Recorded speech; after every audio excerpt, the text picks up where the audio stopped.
वंशी विभूषितकराल्लवनीरदाभात् पीताम्बरादरुलबिम्बफलाधरोष्ठात् पूर्णेन्दुसुन्दरमुखादरविन्दनेत्रात् कृष्णात् परं किमपि तत्त्वमहं न जाने।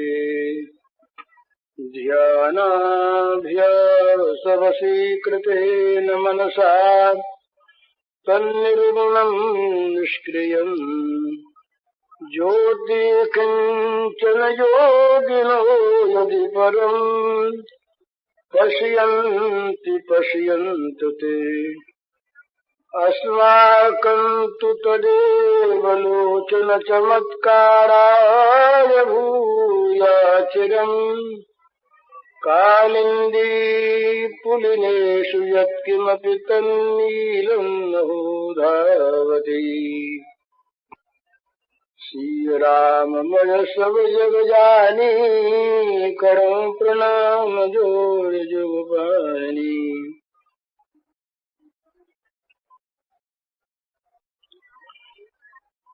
समस्त चराचर विश्व के रूप में प्रकट श्री भगवान के पावन चरण कमलों में सभक्ति नमस्कार।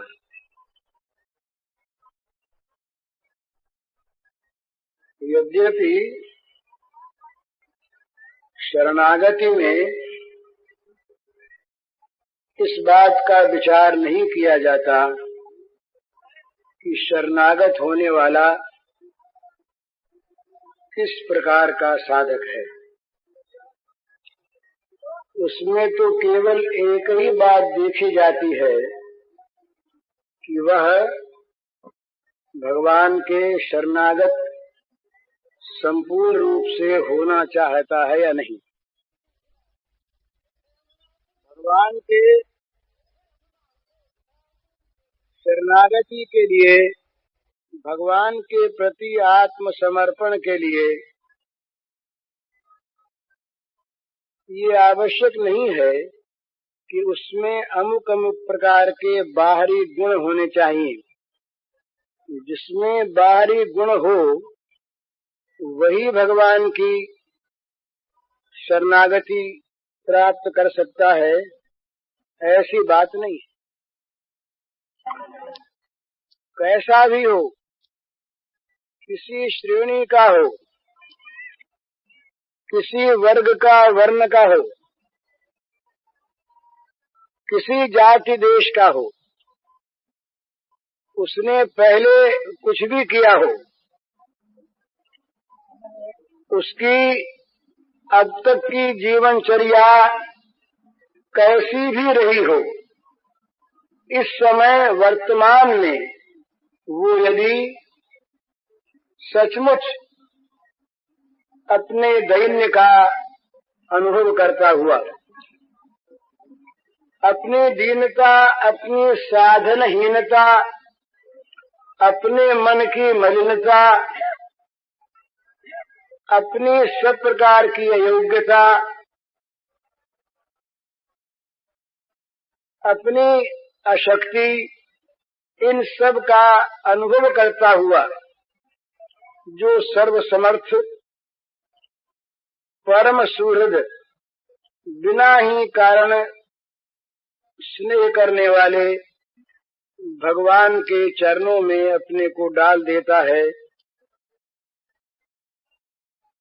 बिना किसी शर्त के, केवल भगवान की कृपा के भरोसे, अपने साधन के भरोसे नहीं, अपनी शक्ति योग्यता के भरोसे नहीं, अपने किसी पुरुषार्थ के बल के भरोसे नहीं, अपने किसी धर्म कर्म के भरोसे नहीं, केवल भगवान की कृपा के भरोसे विश्वास पूर्वक उस कृपा पर आस्था करके अपने को जो भगवान के चरणों में डाल देता है, भगवान ये नहीं देखते कि ये पहले कैसा था, ये किस जाति का है, किस धर्म का है, इसके अब तक के आचरण कैसे हैं, ये नहीं देखते भगवान।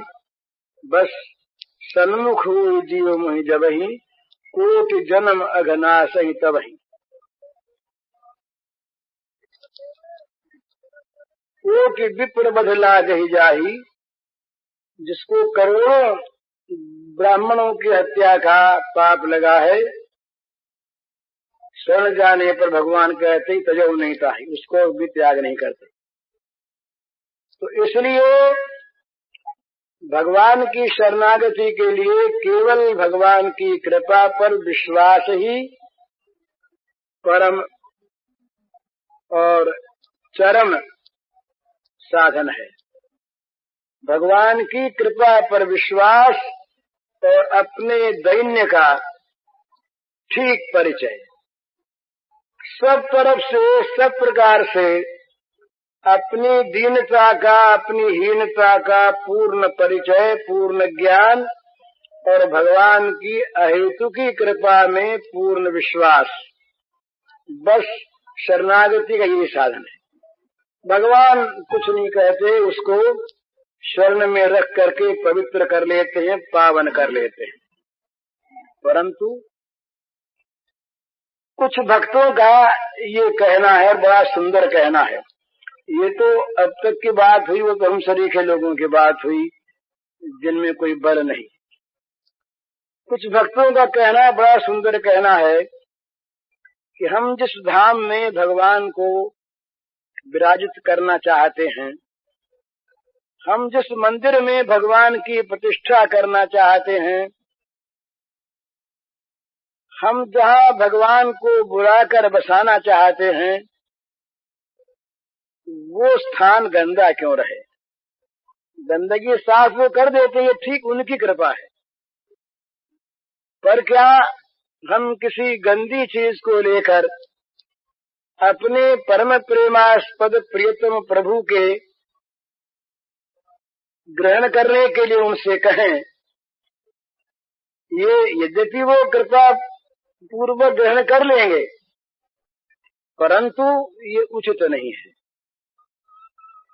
हम भगवान के सामने जो परम मंगलमय हैं, परम कल्याणमय हैं, परम पवित्र हैं, उन भगवान के सामने उनसे हम कहें जा करके कि हम गंदगी से भरे हैं, आप हमें ग्रहण कर लो, कर लें, परंतु उचित नहीं। इसलिए क्या करें? भगवान की कृपा यहाँ भी काम करती है। उनकी कृपा के बल पर हम अपने को विशुद्ध करें। वो विशुद्धि भी शरणागति का ही अंग है। वो विशुद्धि क्या है? शरणागत के लिए 3 बातों की आवश्यकता होती है शरण में जाने वाले के लिए। शरण्य भगवान के अतिरिक्त दूसरे किसी में भी शरण्यता का भाव न होना, किसी और पदार्थ में, प्राणी में, देवता में, साधन में, किसी में भी शरण्यता का भाव न होना। भगवान के सिवा और भी कहीं मुझे शरण मिल सकती है, इस प्रकार की भावना का न रहना,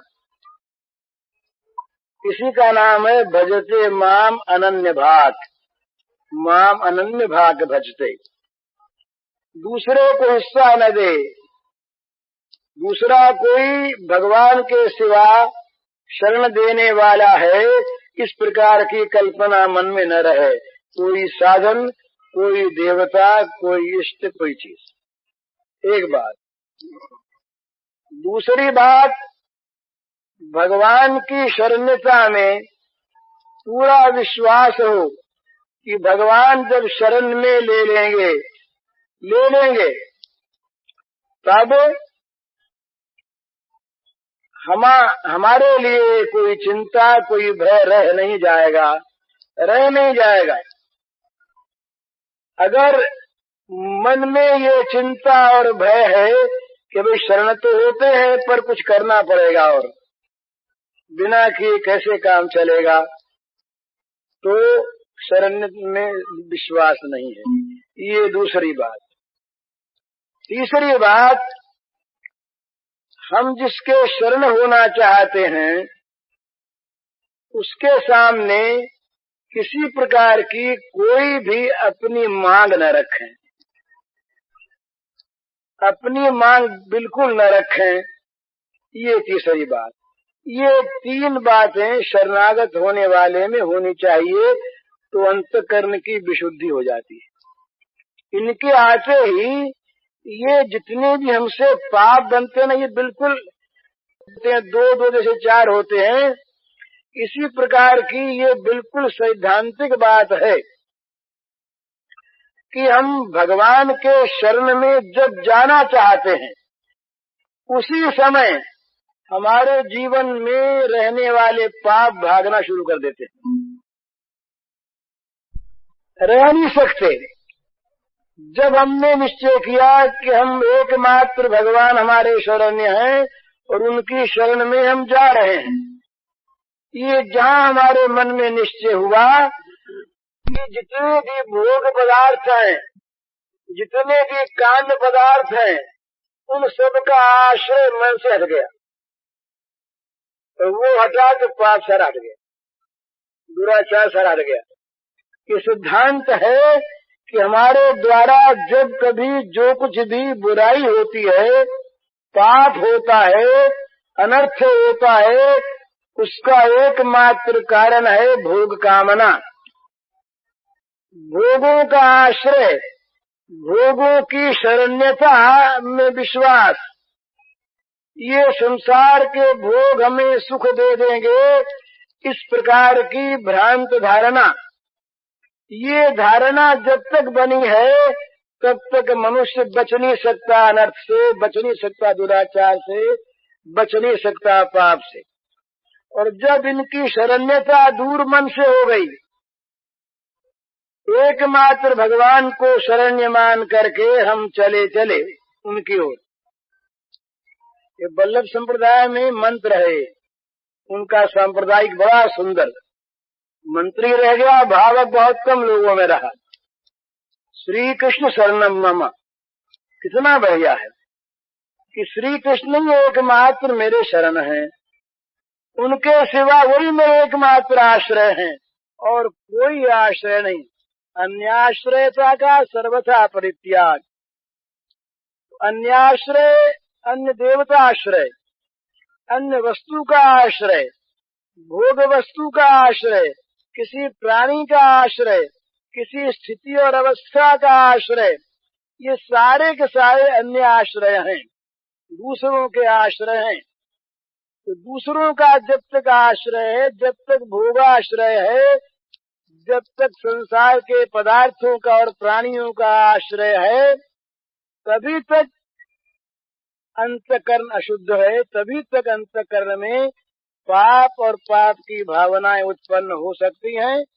जब अन्याश्रयत्व का त्याग हो गया, एकमात्र भगवान का आश्रय हमारे मन में आ गया, उसके बाद उसी समय से ही ये जितने भी अनर्थ हैं, काम क्रोध लोभ मोह आदि शत्रु, ये शत्रु सब के सब चले जाएंगे, भाग जाएंगे और कहीं रहेंगे भी, रहेंगे तो अनुगत होकर के रहेंगे, सहायक होकर के रहेंगे। जैसे फिर एकमात्र कामना मन में होगी, भगवान की शरण हमें तुरंत प्राप्त हो जाए। एकमात्र क्रोध मन में होगा, क्यों देर हो रही है, झुंझलाहट अपने पुर होगी। भगवान के चिंतन का लोभ होगा, कम चिंतन होता है और होना चाहिए। भगवान के सौंदर्य माधुर्य में मोह होगा, उसको देखे बिना कल नहीं पड़ती। भगवान के सेवकत्व का मद होगा। इस प्रकार से ये सारे जो अनर्थ हैं, ये सब के सब हमारे सहायक बन करके भगवत की भगवत की ओर जाने वाली हमारी गति में जोर देने वाले बन जाएंगे, बल देने वाले बन जाएंगे। तो इसलिए ये अन्याश्रयत्व का त्याग, ये अंतःकरण की विशुद्धि में परम सहायक है। ये काम क्रोध आदि का अलग नाश करने की आवश्यकता नहीं है। ये जब तक भोगाश्रय है तभी तक तो ये काम क्रोध रहेंगे ना। भोगाश्रय ही नहीं है, भोगों से कुछ लेन देन ही नहीं है, तो भोगों की कामना कैसे रहेगी। कभी कभी हम लोग जो यहाँ पर बैठे लोगों में जो मांसाहारी नहीं है, वे कभी मांस की कामना करते हैं क्या? हिंदू मात्र गोमांस नहीं खाता तो क्या कभी वो गोमांस की कामना करता है क्या? बुरी से बुरी चीज है, नाम नहीं लेता, सुनना नहीं चाहता, देखना नहीं चाहता। इसी प्रकार जब भोगाश्रय नहीं रहेगा तो भोग कामना नहीं रहेगी, भोग कामना नहीं रहेगी तो कामना के चोट लगने पर होने वाला क्रोध नहीं रहेगा, क्रोध नहीं रहेगा तो कामना की पूर्ति से होने वाला लोभ नहीं आएगा। ये तीन ही प्रबल खल हैं, ये नरक के दरवाजे हैं, ये नहीं रहेंगे, अंतःकरण विशुद्ध हो गया, शरणागति हो गई। ये एक भाव। दूसरा भाव, ये प्राप्त करने की जो वस्तु है ना, प्राप्त करने की वस्तु, इसी को लेकर के ये सारा प्रपंच चलता है। प्राप्त होने योग्य वस्तु क्या है हमारी दृष्टि में? संसार के भोग। और उस साधक की दृष्टि में क्या है? भगवान। चैतन्य महाप्रभु ने महाराज बड़ा सुंदर एक अपने अष्टक में एक श्लोक कहा, बड़ी बढ़िया बात। वो कहते हैं, युगायितम निमेषेण, युगायितम निमेषेण चक्षुषा प्रादृशायितम, शून्यायितम जगत सर्वम गोविंद विरहेण में। कुल 8 श्लोक कहे महाप्रभु ने। एक एक श्लोक एक एक साधन का मंत्र है। बड़ी सुंदर बात। इसमें कहते हैं भगवान को प्राप्त करने वाले की चित्तवृत्ति कैसी होनी चाहिए, भगवान के न पाने पर किस प्रकार का जीवन का भाव होना चाहिए, भगवान के विरह में क्या स्थिति होनी चाहिए, इसका संकेत करते हैं। कहते हैं जुगायितम निमेषेण, जुगायितम निमेषेण। एक एक निमेष, निमेष माने आंख की पलक पड़े इतनी देर, एक एक निमेष मेरे लिए एक एक युग हो गया है। जुगायितम निमेषेण और चक्षुषा प्रादुर्शायितम, मेरी आंखें वर्षा ऋतु बन गई है, निरंतर बरसती रहती हैं। चक्षुषा प्रादुर्शायितम और शून्यायितम जगत सर्वम, सारा जगत मेरे लिए सूना हो गया है।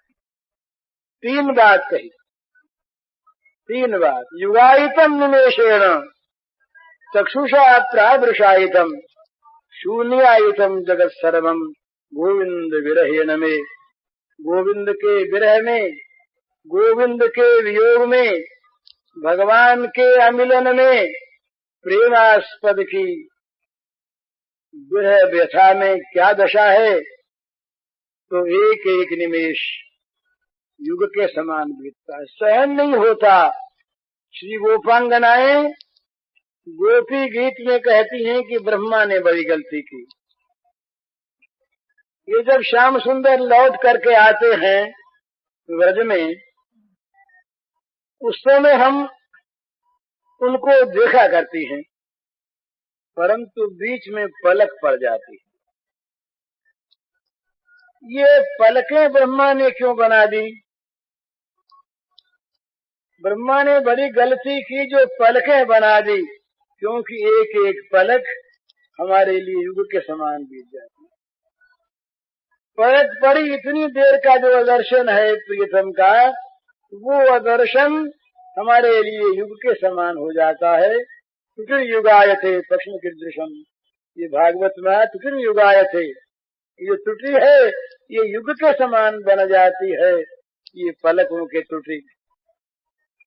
तो इस प्रकार जब चित्त में भगवान के मिलन का उत्ताप संताप जाग उठता है, उस समय क्या अंतःकरण में अशुद्ध चीज रह सकती है?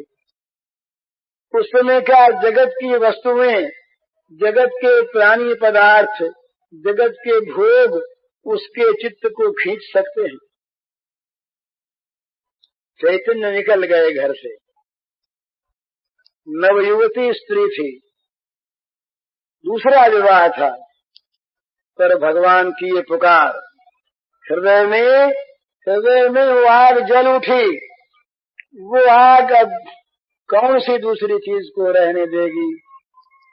अंतःकरण में भोगों के दृश्य, भोगों को प्राप्त करने की इच्छा कामना, भोगों की प्रतीक्षा वही रहती है जहाँ भोगाश्रय होता है।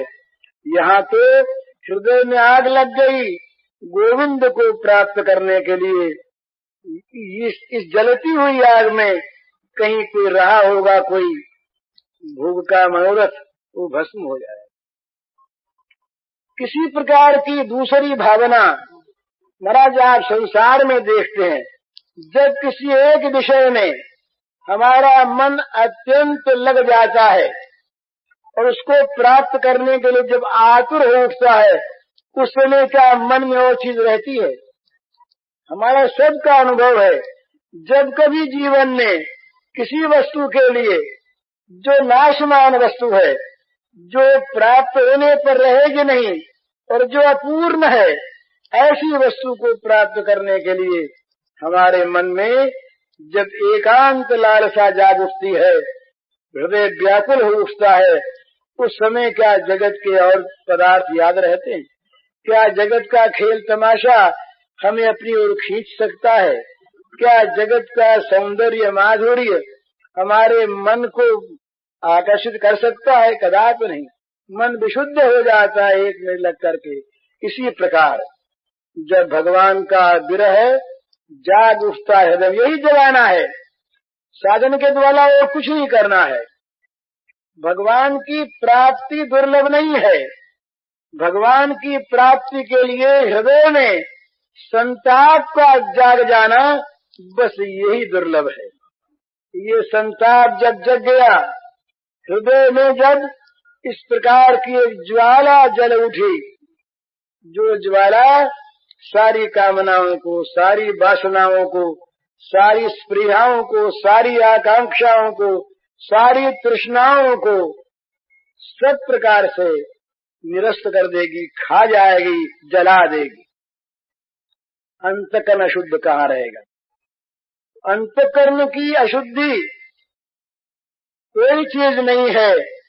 अगर उसमें आग डाल दी जाए, कूड़े में आग डाल दी जाए, तो कूड़ा कितनी देर रहेगा? पूरा आग बन जाएगा। इसी प्रकार भगवत प्रेम प्राप्ति की, तो भगवत प्राप्ति की हृदय में आग जला लेनी चाहिए। ये परम साधन है, परम साधन। और ये जल सकती है। ये जल सकती है कैसे? चैतन्य महाप्रभु जैसे, मीरा जैसी, अंडाल जैसी, श्री गोपांगनाओं जैसी, श्री नरसिंह जी जैसे इन महात्माओं के भावों को समझकर इनका पदानुसरण करने से अपने आप ये हृदय में चीज जाग उठेगी। जागते ही, जागने क्या, ये इसका इनका आभास आते ही ये मन के पाप जितने तलमला उठेंगे, ये रह नहीं सकेंगे उस हृदय में, जिस हृदय में भगवान आना चाहते हैं। उस हृदय से पहले से ये सब भाग खड़े होंगे। निकालना नहीं पड़ेगा, ये अपने आप निकल जाएंगे। परंतु होनी चाहिए भगवान को, भगवान के प्रेम को प्राप्त करने की सच्ची और अदम्य लालसा। उसमें कहीं गड़बड़ी हो, भगवान के नाम पर कहीं मन में भोग हो, भगवान के नाम पर कहीं मन में जगत हो, भगवान के नाम पर यदि किसी प्रकार की भौतिक सुख लालसा हो तो मामला कठिन है, वहां चीज नहीं बनेगी। और फिर जब ये नहीं है और जब भगवान की लालसा जागी तो भगवान महाराज क्या करते हैं, भगवान उस हृदय को अपना निवास स्थान बना लेते हैं। पता नहीं लगता कि भगवान है कि नहीं। क्यों नहीं लगता? कि जिसको पता लगता है होने का वो भगवान का बन जाता है। जो चित्त भगवान की अवस्थिति का अनुभव करता है वो चित्त ही अपने पास नहीं रहता, वो चित्त भगवान की संपत्ति बन जाता है। इसके बाद क्या होता है इसका कोई वर्णन नहीं कर सकता। ये महाभाव जिसको कहते हैं वो ये है। महाभाव में जिसको वैष्णवों ने महाभाव कहा है वो यही है कि चित्त का सर्वथा और सर्वदा प्रेमास्पद के अधीन हो जाना। चित्त संपत्ति अपनी नहीं रहती।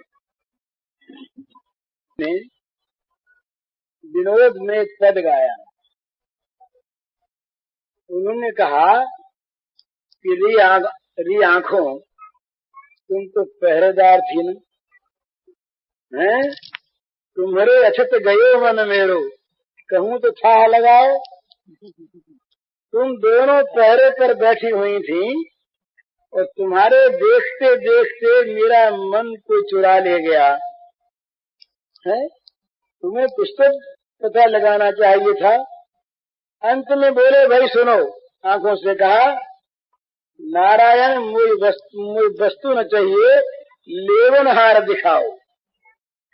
कोई बात नहीं, ले गया सो ले गया, मुझे उस वस्तु की आवश्यकता नहीं, पर कौन ले गया उसे जरा दिखा दो। तुमने तो उसको देखा है ना।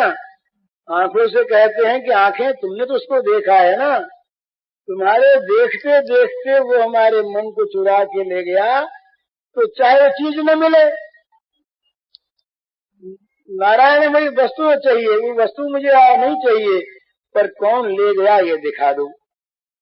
तो ये चित्त का सर्वथा प्रेमास्पद के अधीन हो जाना, प्रेमास्पद की संपत्ति बन जाना, इसमें चित्त का नाश नहीं है। चित्त अचित्त नहीं होता, चित्त भगवत संपत्ति बन जाता है। चित्त भगवत संपत्ति बन जाता, चित्त अचित्त नहीं होता। चित्त मरता नहीं, चित्त भगवान की संपत्ति बन जाता है। उस चित्त में फिर भगवान काम करते हैं। तो वहां पर फिर क्या होता है, ये जितनी भी फिर लीलाएं हैं ना, जिन लीलाओं को हम देख सुनकर पढ़कर कहीं सुखी होते हैं, कहीं मोहित होते हैं, कहीं जरा लजा जाते हैं, बोले हमारे भगवान की ऐसी बात। आजकल लोग जो है ना, बहुत अच्छे लोग जो देश का परम हित चाहते हैं और जो प्राचीन गौरव को बनाए रखना चाहते हैं नियत अच्छी से, वे लोग भी जब ऐसी बात को देखते हैं तो कहते हैं विदेशी क्या कहेंगे। इसलिए इस बात को क्षेपक बता करके कह दो कि यह बात हमारे अंदर नहीं है। ऐसा शंकराचार्य जी ने कहा, आज किसी ने हमसे कहा शंकराचार्य वगैरह ने पुराणों को रूपक माना, हमने कहा रूपक नहीं माना। उन्होंने सिद्धांत से भले ये कह दिया हो कि ये व्यावहारिक सत्ता की बातें हैं, पर व्यावहारिक सत्ता में न हुई है ये बातें, ये कोई नहीं कहते। ये रूपक नहीं, ये चीज सब सत्य। तो वहां फिर जो मिलन है सखाओं से भगवान का मिलन, माताओं से भगवान का मिलन, सखियों से भगवान का मिलन, शत्रुओं से भगवान का मिलन। यूं हम कहने जाएं तो भाई ये कहेंगे कि भाई भगवान के न माता है, न सखी है, न सखा है, न शत्रु है। तो क्या भगवान ये दंभ करते हैं, लोगों को दिखाते, उनके मन में है नहीं, बोले नहीं दंभ भी नहीं कह सकते, तो झूठी बातें हैं सब, ये भी नहीं। तो क्या है, ये भगवान की प्रेमाधीनता है, भगवान की भक्त वत्सलता है, भगवान की लीलामयता है, भगवान का ये एक क्रीड़ा का सुख है, सच्चा है, दम बने। तो फिर वहां पर सखाओं के साथ वो लीलाएं होती हैं, छोटे बच्चों के साथ बच्चों के से, सखाओं के साथ बड़े सखाओं के साथ सखाओं के से गले मिलते हैं। अर्जुन के लिए अग्नि से इंद्र से वरदान मांगते हैं, हमारा प्रेम बढ़ता रहे। कोई बोला कोई बात है, कह देते हैं कि भगवान कह देते हैं पांडवों के बैरी मेरे बैरी और पांडवों के मित्र मेरे मित्र। ये रागद्वेष आया क्या भगवान में? रागद्वेष में कोई कह सकते हैं ऐसी बात? अमुक मेरा बैरी अमुक मेरा मित्र, ये क्या बात है? रागद्वेष है? रागद्वेष नहीं है, ये भगवान की प्रेमाधीनता है, भगवान का बड़ा सुंदर ये लीला का भाव है। तो उसमें फिर विचित्र विचित्र बातें होती हैं। उन बातों को देख सुनकर बहुत दफे लोगों को इस तरह का संदेह हो जाता है कि ये भगवान नहीं, बल्कि कई दफे तो अपने भगवान की बात लोगों में कहते शर्म मालूम होती है कि अपने भगवान की ऐसी बात कैसे कहें। भगवान ने और गोपियों के घरों में जा करके माखन चुराया, ये बात भला कैसे कहें? भगवान ने चोरी की बात कैसे कहें? सखाओं से लड़ लिए और लड़के रूठ करके सो गए, ये बात कैसे कहें? एक बार की बात है, एक जगह की बात ऐसी कि ये लोग खेल रहे थे, सखाओं के साथ वन में खेल हो रहा था। बछड़े अपने अलग चल रहे हैं और इधर ये सब खेल रहे हैं। तो खेल में दो चीज का ध्यान रखा जाता था, समझने की बात है। श्री कृष्ण को सुख न हो ऐसी कोई क्रिया सखा नहीं करता था, स्वाभाविक। गाली भी देता इसलिए कि सुख होगा, रूठता भी इसलिए कि सुख होगा, धक्के देता इसलिए कि सुख होगा इसको, नहीं अपने सुख के लिए नहीं। तो एक बार के बाद ये खेल रहे थे, खेलने में क्या हुआ कि इनके मन में आई भगवान के श्री कृष्ण के खेलते खेलते, क्यों कि सब लोग ये तो सो गए थे, खेलने के बाद सो गए, पत्ते बिछा दिए गए और पत्तों के शैया पर सो गए। और श्रीराम ने कहा भैया देखो हमारे जंघा पर सिर रख के सो जाओ। उन्होंने कहा नहीं ये पत्थर ठीक बोले, पत्थर बहुत कड़ा है, जंघा पर सो जाओ। तो अपनी जांघ पर सुला लिया। कुछ बच्चे जो है साथी वो चरम दबाने लगे, पिछले पत्ते लेकर के हवा करनी शुरू की। कुछ ने हवा करनी शुरू की, कुछ ठंडा जल ले आए और जल ला करके उसमें कपड़ा भिगोया और कपड़ा भिगो करके उसको यूं करने लगे जिससे वो महीन बूंदे ठंडी श्याम सुंदर के बदन पर पड़े और उनको ठंडक मिले। गर्मी लू चल रही वहां पर। इस प्रकार की बड़ी सुंदर सेवा हो रही। सेवा होते होते श्री कृष्ण के मन में एक बात आई, इसमें तो बड़ा सुख मिला, अब इसकी वाम दिशा में, इसकी दूसरी दिशा में सुख मिलना चाहिए, तो हम इससे लड़ लें, सेवा करने वाले से लड़ लें और फिर ये रूठ जाए और फिर हम इनको मनाएं। संकल्प। अब ये आप लोग सोचेंगे, बुद्धिवादी लोग बहुत जो बैठे होंगे कि ये कैसे भगवान जो बड़ी भारी दार्शनिक चीजें नहीं सोचते, सृष्टि की क्रिया नहीं सोचते और जगत क्या है, ब्रह्म क्या है, अपने स्वरूप में जो नित्य स्थित है, जो कभी स्वरूप से कभी विचलित होते ही नहीं, वे भगवान भला ऐसी बात कैसे सोचेंगे। पर इन्हीं बातों में तो मजा है, इन्हीं में मजा है। वो तो सारी बातें हैं सो है, तत्व तो जो कुछ है सो है, तत्व के बाद उस है। तो इनके मन में आती क्रिया शुरू हो गई। अब बड़ा उल्टी चीज ना, सेवा करने वालों का उपकार मानना तो दूर रहा, सेवा करने वालों को धन्यवाद देना दूर रहा। कोई कहेंगे ये भगवान ने कुछ सीखने लायक बात की, आदर्श नहीं है। तो यहाँ तो आदर्श की बात नहीं है, ये लोक संग्रही भगवान जो है वो कुछ अलग है, यहाँ तो खेलने वाले भगवान। तो उन्होंने क्या किया महाराज कि वो जिसने श्रीराम ने जंगा दे रखी थी अपनी, उससे पहले तो लड़े। तेरी जान नीची है और मेरा सिर दुख पाता है, तो क्या उनका सिर दुख पाएगा? हट यहां से जल्दी। उसने कहा भैया देख मेरी बड़ी नरम नरम जान है और ऊंची नहीं है, मेरे से नीचा करने बोले ना तेरे मुझको तकलीफ दी, भाग यहां से। उसको भगाया। अब जो पंखा जल रहा था बेचारा, उससे कहा कि तेरे पत्ते आगे मेरे हटते हैं, तू हवा करता है, तेरे पत्ते मेरे शरीर के आकर के हटते हैं, तकलीफ देता है तू मुझको, भाग यहां से। उसको भगाया। जो पैर दबा रहे थे उससे कहा कि तुम्हारे हाथ बड़े बड़े, ये बड़े कड़े हाथ हैं, ये मेरे कोमल चुनारविंद में, तुम इनको दबाते हो जोर से, मेरे दर्द होता है, दर्द करते हो, भागो यहां से। और पानी डालने वाले से कहा कि क्या मेरे शरीर को मैं आराम से सो रहा हूं, तुम इसको भिगोना चाहते हो? उनसे लड़े तो चारों रूठ गए, रूठ गए काम तुमसे बोले, यानी आज से तुम्हारी हमारी टूटी।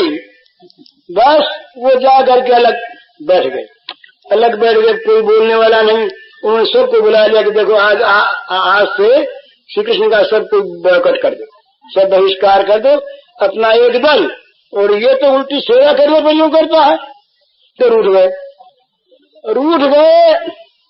तो थोड़ी देर तो रहा गया ऐसे।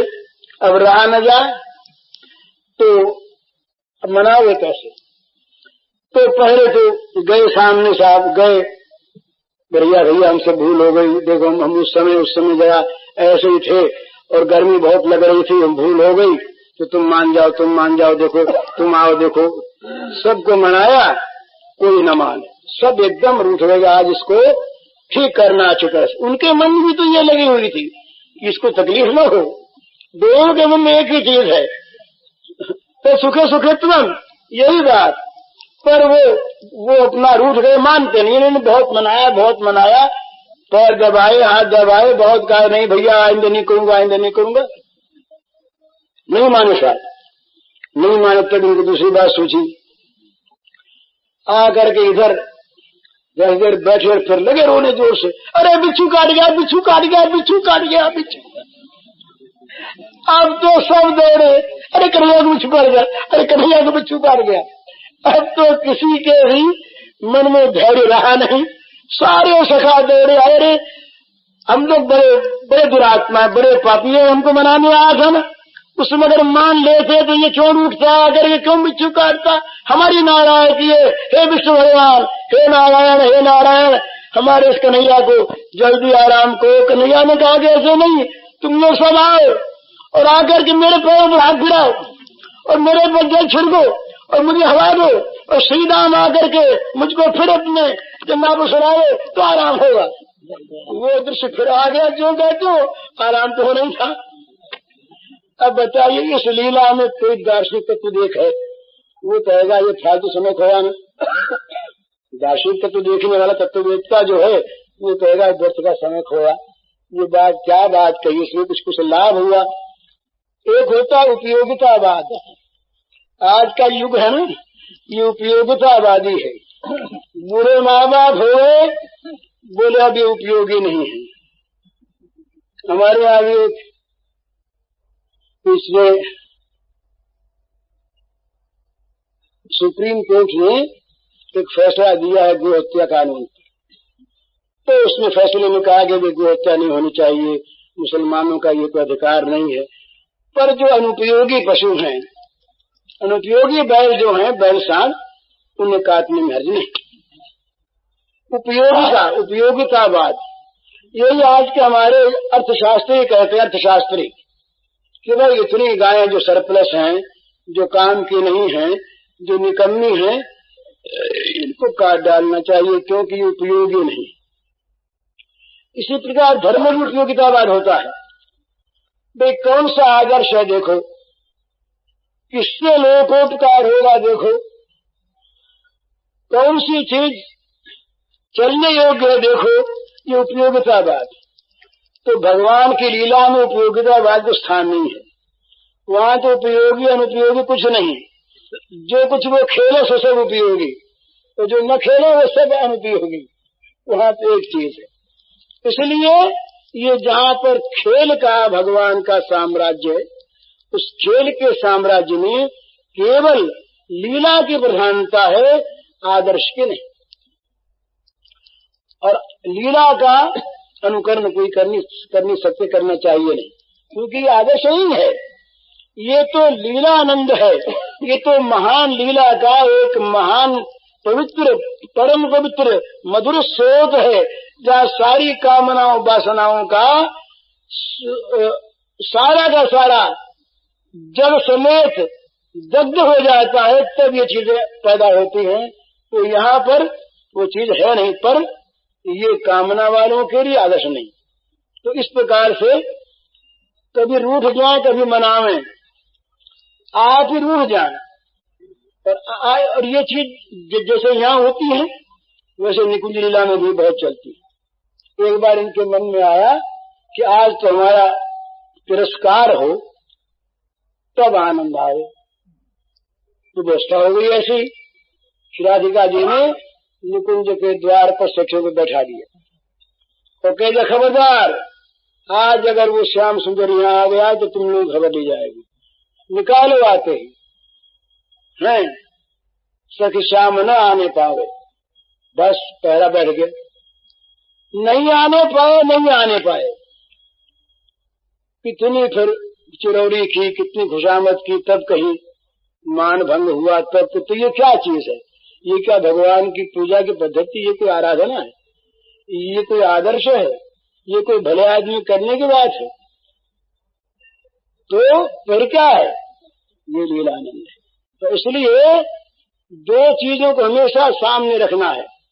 भगवान की लीलाओं में अगर प्रवेश करो तो वहां पर मन को विशुद्ध करके जाओ, लीला को देखो, लीला को समझो, लीला को सुनो, नकल मत करो। कभी नकल करनी है आदर्श की, नकल भगवान की लीलाओं की नहीं करनी है। लीला कभी आदेश नहीं देती, आदेश देते हैं वचन, आदेश देते हैं वचन।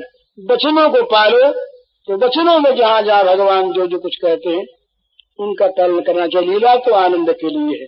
जिनके नेत्रों में भगवान ने ये शुभ दृष्टि दे दी, जिन पर भगवान ने कृपा कर दी, जिनके नेत्रों में प्रेम की ये दिव्य दृष्टि आ गई, वो लीलाओं को देखेंगे, सुनेंगे, समझेंगे, आनंद मनाएंगे, वो लीला रत होंगे, हर एक की चीज नहीं। लेकिन जहाँ आदर्श है वहां पर सारी चीजों को मानना है, और आदर्श मानने की अधिक आवश्यकता है।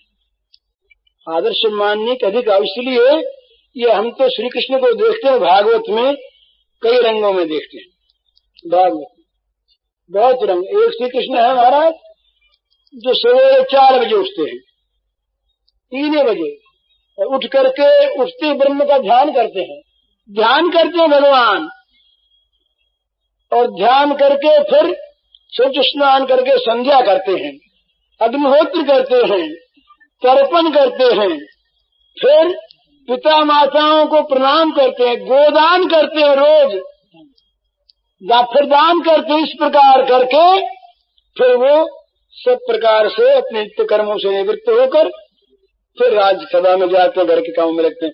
इस प्रकार का आदर्श भगवान का, इस प्रकार का आदर्श। एक भगवान वो है जो भगवान अर्जुन का रथ आंकते हैं। एक भगवान वो है जो अत्यंत दरिद्र, समाज में जिसका कोई मान नहीं, जिसका शरीर हीन क्षीण, जिसकी हड्डियां पसलियां बाहर निकली हुई, मैला कुचैला कपड़ा पहने हुए, जिसके शरीर पर, तमाम शरीर पर ये धूल भरी हुई, जिसके पैरों में कांटे गड़े हुए और बिहाई फटी हुई, इस प्रकार के दरिद्र को हम देखते हैं श्री कृष्ण राज सड़क पर घर के अंदर छिप कर नहीं, राज सड़क पर हृदय से लगा करके रोते हैं। ये भी कृष्ण का स्वरूप है। एक श्री कृष्ण सबसे ऊपर बैठ जाते हैं, सबसे ऊपर, व्यास से भी ऊपर, भीष्म से ऊपर, बाल्मीक से ऊपर, और सारे देवताओं से, ऋषियों से ऊपर, उग्रसेन के भी ऊपर और वसुदेव के भी ऊपर। कहते हमारी पूजा करो, और ललकार करके पांडव पूजा करते हैं कि कोई भी इस पूजा में दखल देने वाला हो तो उठे और बोले। और बोला शिशुपाल, वही पर शिशुपाल भगवान के चरणों में समा गया कि दशा एक भगवान हो। भगवान के अनेक रूप विचित्र, जहाँ जिस प्रकार का रूप वहाँ उसी प्रकार का भगवान का खेल। कहीं परम आदर्श है, कहीं कहते हैं गीता में भगवान के दो रूप। एक जगह भगवान कहते हैं कि मैं कर्म करता हूँ स्वयं, नानवात्मवात्म्यम वर्ते वच कर्मणि, मुझे कुछ प्राप्त करना नहीं तब भी मैं कर्म करता हूँ। क्यों करता हूँ? अगर मैं न करूँ उच्छिदे उर्मेलो का न कुर्यां कर्म चेदहम करता संबंध में मां प्रजा। मुझे इच्छा आवश्यकता न होने पर भी कर्म करता हूँ। और एक जो कहते हैं कि सर्वधर्मान परित्यज्य, ये क्या? खुद तो कर्म करें और दूसरों को कैसे धर्म को छोड़ दो। दो स्टेज है। तो जहां पर जिस स्टेज में त्याग की, सब प्रकार के आश्रयों के त्याग की बात है, वो शरणागति का स्टेज है। और जहां पर सब कर्मों को विधिवत करने की बात है, वहां लोक संग्रह का स्टेज है।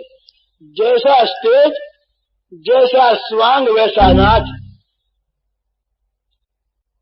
जैसे नाचिए तस काछिए काछा, जिस प्रकार का नाच होगा उसी प्रकार का स्वांग होगा।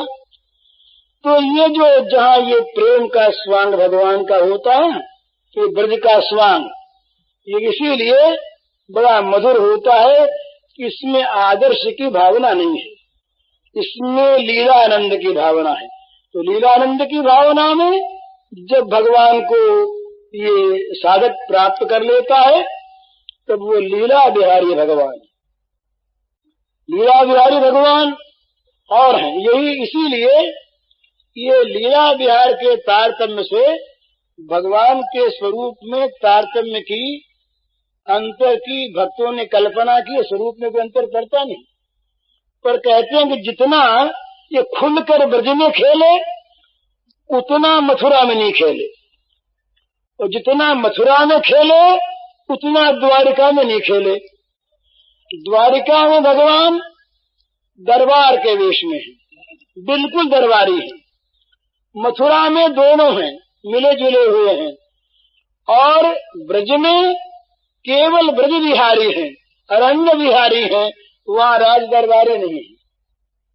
तो इसीलिए कहा कि यहाँ जब खुलकर खेले पूरे तो ये पूर्णतम, और जहाँ बीच के खेले वहाँ पूर्णतर, और जहाँ समझ के खेले वहाँ पूर्ण। तो ये पूर्णता, पूर्णतरता और पूर्णतमता कोई वास्तविक भेद नहीं है। ये लीला के भेद से इस प्रकार की भक्तों की कल्पना जो वास्तविक है, वास्तविक है। तो भगवान के साथ जिनको खेलना हो, वे तो लीला बिहारी भगवान का ध्यान करें। और भगवान के साथ जिन लोगों को सब प्रकार का सुंदर समुचित कर्म करते हुए आसक्ति रहित होकर जगत की सेवा कर रही हो, वे तोत्र के प्राणय, ये अर्जुन पार्थ सारथी भगवान का स्मरण करें। वहां भगवान कहते देखो देखो मैं भी करता हूँ, अर्जुन तुम भी करो, लड़ो पर लड़ो मेरे लिए, युद्ध करो मेरे लिए। ये और जिनको भगवान के त्यागी वेश का ध्यान करना है, ये भगवान ने भी कई जगह तपस्या की है, वर्षों तक तपस्याएं की हैं। तपो रूप भगवान का ध्यान करें। भगवान एक ही है, पर अपनी रुचि के अनुसार भिन्न भिन्न प्रकार से भगवान की उपासना, भगवान का चिंतन, भगवान का आराधन, भगवान का ध्यान होता है। तो जिस प्रकार का आराधन अपने को इष्ट हो, उसी प्रकार का भगवान का स्वरूप अलग अलग होने पर भी एक है, उसी प्रकार का स्वरूप भगवान। ये सुतीक्ष्ण जी के चरित्र में देखिए, वो राजा राम, वनवासी राम का ध्यान नहीं। भगवान शंकर को देखिए, बालक राम छोटे से, काकभुशुंडी के छोटे से बालक राम। इस प्रकार राम एक ही, तो काकभुशुंडी जी ने कभी ये नहीं चाहा कि वो दरबार में बैठे हुए राम की उपासना करेंगे। तो देखा ये बड़ा आनंद है। हम जब जब ये बाल रूप लीला करते तब तब हम कौवे होके पीछे पीछे दौड़ते हैं, हमको एक पूप दिखाते हैं और जब पास आते तो भाग जाते हैं। ये बड़ा लीला आनंद है। बस यही चाहिए। हमारे वो रामा जी महाराज थे, रामा जी, बिहार में आपने शायद नाम सुना होगा। रामा जी रहे राजेंद्र बाबू के गुरु। ये रामा जी विवाह से आगे रामा नहीं सुनते, ये दूल्हा राम से आगे रामचरितमानस नहीं सुनते, तो बाजते नहीं। और दूल्हा राम के आगे फिर बोले राम जो वनवास में जाए, अरे राम ये तो स्वयं नहीं होता, राम का वनगमन स्वयं नहीं होता, उनका भाव रहा। तो कोई दूल्हा दिखता उनको तो राम भावना करते, दौड़ते पीछे और छत्ते लेखे हो जाते, चवर करने लगते। बड़े भारी महात्मा रहे रामा जी।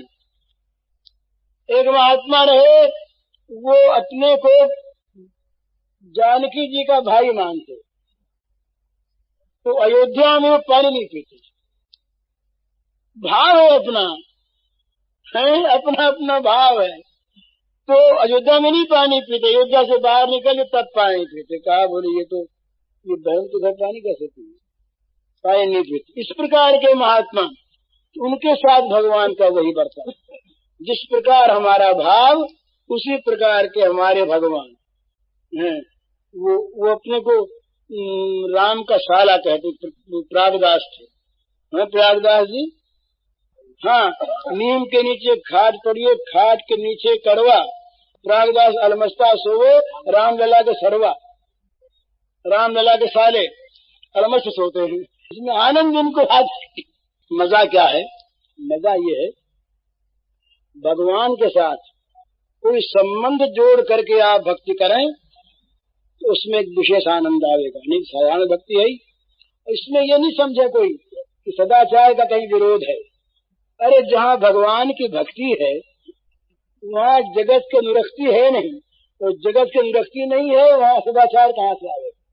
ये कदाचार, भ्रष्टाचार, अनाचार, व्यभिचार, ये सब वही आते हैं जहाँ हृदय में भगवान नहीं। चाहे वो अपने कुछ भी माने, हृदय में भगवान आ गए, उसके बाद ये अनाचार, कदाचार, भ्रष्टाचार, अत्याचार, व्यभिचार ये आ नहीं सकते। वहाँ तो केवल प्रेमाचार होगा, भगवदाचार होगा, शुद्धाचार होगा।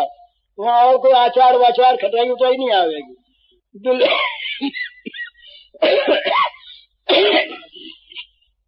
सड़ी चीज है, और जो आचार है खटाई सड़ी चीज है। वहाँ तो बिल्कुल निखालिस माधुर्य आवेगा। निखालिस माधुर्य का अर्थ है काम क्रोधादि जहर से रहित जो परम पवित्र प्रेम है वो है निखालिस माधुर्य। जिस प्रेम में, जिस भक्ति में, जिस ज्ञान में, जिस कर्म में भगवान नहीं है और जिनमें काम का मिश्रण है, वो कभी मधुर नहीं। ये मधुरता की, माधुर्य की ये परिभाषा याद रखें। माधुर्य में, जिस भगवत प्रेम में काम का विष कतई नहीं है, वो मधुर है। और जहाँ काम का विष मिश्रित है, वो चाहे कितना उसका नाम मधुर रखें, उसका नाम कितनी हम प्रेम रखें, वो प्रेम नहीं है, वो काम है। ये काम प्रेम का महान अंतर है। चाहते हैं हम प्रेम करें, हमसे प्रेम करें, और हम उनसे कुछ सुख चाहते हैं, तो नाम चाहे प्रेम हो, काम हो गया। और हम उनको सुख देना चाहते हैं, हमारे मन में कामना है कि वो सुखी रहे, हम उनसे कुछ नहीं चाहते, ये चाहे इसका नाम कामना हो, इसका नाम चाहे काम हो, पर ये प्रेम है। प्रेमैव गोपरामाणाम कामित्य गमत प्रथाम। ये कहा कि गोपियों के काम का नाम, गोपियों के प्रेम का नाम काम है। तो काम क्यों है? गोपी की कामना है, एक कामना है, श्री कृष्ण सुखी, बस। गोपियों का हृदय काममय है, उनका जीवन काममय है, काम शून्य नहीं। पर वो काम क्या है? वो काम है एक ही, श्री कृष्ण भगवान हमारे प्रेमास्पद नित्य सुखी रहें, नित्य सुखी रहें, चाहे हम किसी अवस्था में रहें। ये जो प्रेमास्पद के सुख का काम है, ये गोपी जीवन का काम है। इस काम में गोपी जीवन काममय है, और ये काममयता यही वास्तविक माधुर्य है, और यही उच्च से उच्च प्रेम, उज्जवल प्रेम है। क्यों? कि इसमें अपने सुख की चाह नहीं। जब अपने सुख की, आप आपस में देख लीजिए, दो भाइयों में, पड़ोसियों में, गांव में, जहाँ आप अपने सुख की चाह न करके उनके सुख की कामना करेंगे, प्रेम बढ़ जाएगा, सुख बढ़ जाएगा, आपस में एक दूसरे के प्रति त्याग आ जाएगा। तो जहाँ हम ये चाहेंगे हम इनसे लेते रहे, हम छीनते रहे, हमको मिलता रहे, इनको न मिले, वो चाहे हम मिलता रहे, इनको न मिले, तो क्या होगा? द्वेष होगा, संघर्ष होगा, लड़ाई होगी। भरत और राम नहीं लड़े, कौरव पांडव लड़े। लक्ष्मण ने तो कहा था ना, एक बार तैश आ गया लक्ष्मण जी को, बोले महाराज दो आज्ञा। ये पिता भी बड़े स्त्रैण हैं और ये भरत भी नालायक है। अगर राम कह देते तो आज ये इतिहास नहीं रहता। राम भरत के पवित्र इतिहास को पढ़ के आज भी हम सब पवित्र होते हैं कि कितना त्याग है, वो कहाँ रहता। पर राम ने कहा नहीं नहीं, पिता पर कभी ऐसा मत कहना, कैकेयी माता को दोष न देना, तो भरत में तो दोष है ही नहीं, कल्पना करना भी पाप है। पिताजी दे गए, भरत राज्य करेंगे, इससे बढ़कर मेरे सुख क्या होगा। और भरत कहते हैं कि मैं इतना पापी कि मुझको राज्य देने का कहीं नाम ले लोगे तो पृथ्वी रसातल में चली जाएगी, मैं नराधम, मैं राज्य का अधिकारी। अब बताइए, दोनों में प्रेम रहा, किस बात पर रहा? इस त्याग पर रहा। तो प्रेम में सुख कामना है, तो सुख कामना अपने नहीं। ये जो असली प्रेम है ना, ये हम इस भाषा में कहें तो हम कहेंगे काममय है। तो वो काम क्या है? अपना सुख नहीं, वो काम है प्रेमास्पद का सुख। देशभक्त जैसे देश हितकामी होता है, गुरु भक्त जैसे गुरु हितकामी होता है, पितृभक्त जैसे पितृ सुखकामी होता है। इसमें कोई दोष की बात नहीं। बोले भी कामना छोड़ दो, छोड़ा।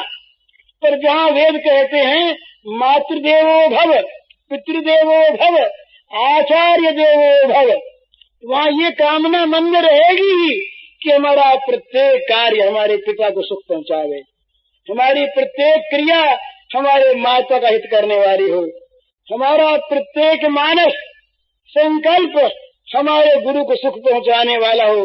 तो ये कामना क्या कामना है? ये कामना क्या काम है?